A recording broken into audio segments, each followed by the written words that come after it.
स्वामी भक्तांचे अनुभव भाग 4. एकदा श्री स्वामी रत्नागिरी इथे आले असताना चिपळूणचे श्री काशीराम शेठ रेडीज आणि श्री खातू असे श्री स्वामींना भेटायला आले होते. एका बिगरपरवाना बांधकामाच्या बाबतीत त्यांना जबर दंड झाला होता. त्याचा फेरविचार होऊन तो माफ केला जावा अशी प्रार्थना होती. श्री स्वामींनी त्यांना सांगितलं की येथील श्री कुलकर्णी यांना बरोबर घेऊन कलेक्टर कचेरीला जा. साहेब प्रथम कुलकर्णी यांना तुम्ही इकडे कशाला आलात वगैरे विचारतील. कुलकर्णींनी तुमची ओळख करून दिली की मग तुम्ही आपलं काम सांगा. साहेब जरूर फेरविचार करतील. त्याप्रमाणे सर्व घडलं. दंड माफ झाला नाही, पण पुष्कळसा कमी झाला. या केसमध्ये आणखी एक गंमत होती. श्री र भी कुलकर्णी तोपर्यंत श्री स्वामींचे परिचित नव्हते.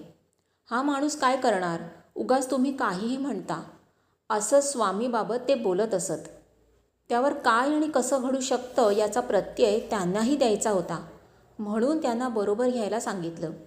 त्यानंतर योग्यता पटून तेही श्री स्वामींचे एक भक्त झाले. श्रीमती डॉक्टर नाडकर्णी मावशी या मुंबईत परळला राहणाऱ्या एकदा त्या महाशिवरात्र उत्सवाला गेल्या होत्या. त्या महाशिवरात्रीच्या रात्री 12 वाजता पांगरे आश्रमात पोहोचल्या. दुसऱ्या दिवशी महाप्रसाद झाला. तिसऱ्या दिवशी सकाळी 9:30च्या सुमारास श्री स्वामींच्या आज्ञेने मुंबईला जाण्यासाठी निघाल्या.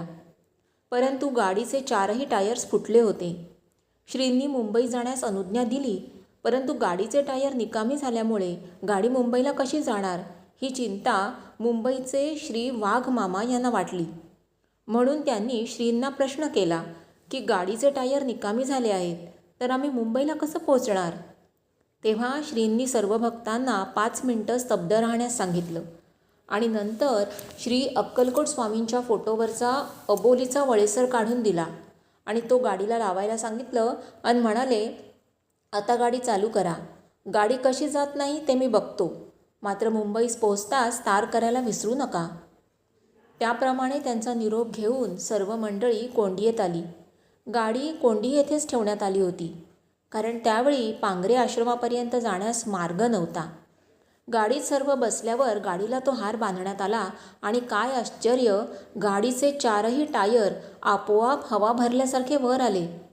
तशी गाडी सुरू करण्यात आली. गाडीमध्ये भरपूर हवा होती. इतकंच नव्हे तर ती अधूनमधून कमी करणं भाग पडत होतं. अशा प्रकारे ही सर्व भक्तमंडळी सावंतवाडी, कोल्हापूर, पुढे मार्गे व्यवस्थित मुंबईला पोहोचली. पुढे चमत्कार असा की गाडी कंपाऊंडमध्ये शिरताच 4ही टायरमधली हवा आपोआप निघून गेली आणि गाडी पूर्ववत खाली बसली. ही हकीकत सन 1968मधली. श्रींच्या भेटीचा प्रथम योग मावशींना आला तो सन 1953मध्ये. त्या काळात व्यवसाय नीट चालत नसल्यामुळे श्रीमती नाडकर्णी मावशींची आर्थिक परिस्थिती अत्यंत हालाखीची झाली होती. इतकी की 2 वेळच्या अन्नालाही त्या मोताद झाल्या होत्या. जीवाला कंटाळून निराश मनाने काही विचार करीत बसलेल्या असताना कोणाकडूनच त्यांना कळलं की पांगरे गावात कोणीतरी एक विभूती आहे आणि ते लोकांचं संकट निवारण करतात. त्याची प्रचिती घेऊन पाहावी म्हणून मावशी कुडाळला श्री बापू नाडकर्णी यांच्याकडे गेल्या आणि श्री बापू नाडकर्णी हे स्वतः मावशींना घेऊन श्रींच्याकडे गेले.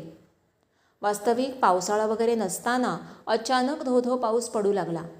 त्यामुळे कोंडिये ते पांगरे हे अंतर चालायला त्यांना 6 तास लागले. रात्र 12 वाजता ही दोघे तिथे पोहोचली. कोणीतरी आल्याची चाहूल लागल्यावर श्री स्वामी स्वतः कंदील घेऊन बाहेर आले. कुठून आलात, एवढ्या रात्री कशाला आलात वगैरे चौकशी केली. रात्री अपरात्री इकडे वाघाचा वावर असतो असं सांगितलं आणि नेऊन देवघरात बसवलं. स्वतः चहा करून दिला. बॅटरीच्या प्रकाशझोतात सर्व देवांचे फोटो दाखवले. त्यात सिद्धारूढ स्वामींचा फोटो होता. हे पाहून हा सिद्धारूढ स्वामींचा फोटो का, अशी मावशींनी पृच्छा केली. त्यावर श्रींनी आपण सिद्धारूढ स्वामींना कसं ओळखता अशी चौकशी केली. त्यावर सिद्धारूढ स्वामी हे माझ्या पतीचे गुरु होते असं मावशींनी उत्तर दिलं. ते ऐकून श्री स्वामी प्रसन्नपणे म्हणाले, तुम्ही त्यांचे भक्त होता तर मग मला तुमचं काम केलंच पाहिजे. त्यानंतर मावशींनी आपली सर्व कहाणी श्रींना ऐकवली. व्यवसाय पार बसलाय. दोन्ही हॉस्पिटलना टाळं लागलंय. तरी ह्या बिकट परिस्थितीतून सुटकेचा काही मार्ग दाखवा. म्हणून श्रींना साकडं घातलं. श्रींनी ते ऐकलं आणि 5-1 मिनटं स्तब्ध राहिले. त्यानंतर अक्कलकोट स्वामींच्या तसबिरीवरील प्राजक्ताचं एक फूल उचलून मावशींच्या ओंजळीत प्रसादादाखल टाकलं आणि म्हणाले, तुम्ही आता परत घरी जा. काय होतंय ते पहा आणि ते सारं मला पत्राने कळवा. त्याप्रमाणे मावशी श्रींचा निरोप घेऊन मुंबईस परतल्या. आल्यावर पाहतात तो काय, हॉस्पिटलचे दोन्ही दरवाजे उघडले गेलेले. त्या क्षणापासून आज पावेतो श्रींच्या कृपेने मावशींचं परळचं हॉस्पिटल व्यवस्थित चाललंय. श्री स्वामींचे एक भक्त श्रीनाथ लक्ष्मण कबीर मुंबई आपल्या पत्रात लिहितात, 1956 साली माझे आजोबा कैलासवासी विश्वनाथ गणेश कबीर यांच्या डोरले येथील राहत्या घरासह सर्व जमीन जुमल्याचा लिलाव झाला. 25-30 माणसांचं कुटुंब उघड्यावर पडलं. घरावर तुळशीपत्र ठेवून सर्वांनी परागंदा होण्याचा विचार बोलून दाखवला. ही घटना आजूबाजूच्या पंचक्रोशीत वाऱ्यासारखी पसरली. रत्नागिरी येथील प्रसिद्ध वैद्य श्री कलवारी यांना ही गोष्ट समजली. त्यांनी आमच्या आजोबांना चिठ्ठी देऊन श्री टेंबेस्वामी यांना भेटा, ते तुम्हास मार्ग दाखवतील असं सांगितलं. त्याप्रमाणे आम्ही श्री टेंबेस्वामी यांना भेटलो. सर्व हकीकत सांगितली. स्वामी म्हणाले, घाबरू नका. तुमच्या घराचा लिलाव रद्द होईल. तुमची प्रॉपर्टी तुम्हाला मिळेल. तुम्ही संकटमुक्त व्हाल. लिलाव रद्द व्हावा यासाठी कोर्टात प्रथम अर्ज करा. त्या अर्जाच्या प्रकरणातच तुम्हास तडजोडीचा मार्ग सुचवला जाईल, तो तुम्ही मान्य करा. लिलाव रद्द व्हावा यासाठी आम्ही कोर्टात फेरअर्ज केला. तब्बल 1 वर्षानंतर कोर्टाने 6 महिन्यात पैसे भरा किंवा प्रॉपर्टीचा ताबा विरुद्ध पक्षास द्या असा तडजोडीचा मार्ग सुचवला आणि तो आम्ही स्वामींच्या आदेशानुसार मान्य केला. वरीलप्रमाणे निकाल झाल्यावर आम्ही स्वामींना भेटलो. एकूण 7,500 रुपये भरायचे होते. आम्ही अत्यंत गरिबीत जीवन कंठीत होतो. अशा स्थितीत एवढी मोठी रक्कम आम्हास कोण देणार असा आम्ही स्वामींना प्रश्न केला. स्वामी म्हणाले, तुमच्या गावात एवढी रक्कम देण्याच्या योग्यतेचं कोणी आहेत का? आम्ही म्हणालो, आहेत, परंतु आमच्या ह्या दैन्यावस्थेत आम्हास कोणीही पैसा देणार नाही. तसा स्वामींनी आम्हाला धीर दिला. म्हणाले, घाबरू नका. तुमचं काम निश्चित होईल. तुम्ही या दोन्ही गृहस्थांकडे जा. त्यातील एक गृहस्थ तुमचं काम करतील. शेवटपर्यंत धीर सोडू नका. परमेश्वराजवळ विश्वास ठेवा. हे दोन्ही गृहस्थ मुंबईत राहणारे असल्यामुळे आम्ही श्री स्वामींच्या सांगण्याप्रमाणे मुंबई गाठली. आमचे आजोबा आणि चुलते मुंबईला न्यू मॉडर्न क्लॉथ स्टोअर्सचे मालक श्री राजाराम यशवंत साखळकर यांना जाऊन भेटले. श्री साखळकर हे आमच्या गावचे, शिवाय जवळच्या नात्यातले, म्हणजे माझ्या मावशीचे यजमान.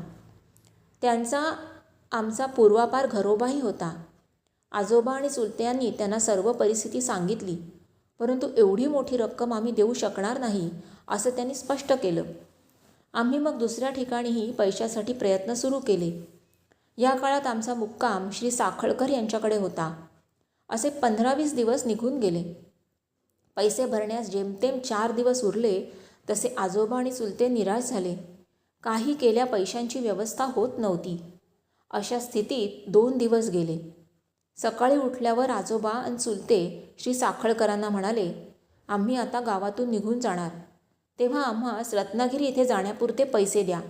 मिळाले तर परत करू, नाहीतर बुडले असे समजा.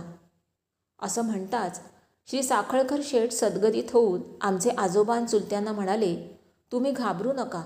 मी स्वतः तुमच्याबरोबर रत्नागिरीला येऊन ही रक्कम भरतो.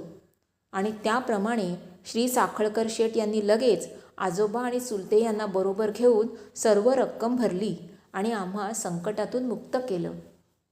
एवढी मोठी रक्कम आपण आमची लायकी नसताना का दिलीत असा आम्ही श्री साखळकर शेठ यांना प्रश्न केला. तेव्हा ते म्हणाले, आमचं ग्रामदैवत श्री स्थानेश्वर यांनी आम्हास पैसे भरण्याची आज्ञा दिली. यानंतर श्री साखळकर शेठ श्री स्वामींच्या दर्शनार्थ पांगरे मुक्कामी गेले. तिथेही वरील घटनेवर संवाद झाला. स्वामी श्री साखळकर शेठना म्हणाले, तुम्ही पैशाबाबत घाबरू नका. हे लोक तुमचे पैसे परत करतील. त्यांची ऊर्जितावस्था आता जवळ आली आहे. रिद्धी सिद्धी त्यांच्यापुढे उभ्या राहतील. श्री स्वामींच्या वरील उद्गारानंतर आमची उत्तरोत्तर ऊर्जितावस्था होत आहे. जेव्हा जेव्हा या पूर्वस्मृती जागृत होतात तेव्हा श्री संत तुकाराम बुवांच्या पुढील अभंगांचे बोल सहज ओठावर येतात. सद्गुरु वाचोनी सापडेना सोय, धरावे ते पाय आधी आधी.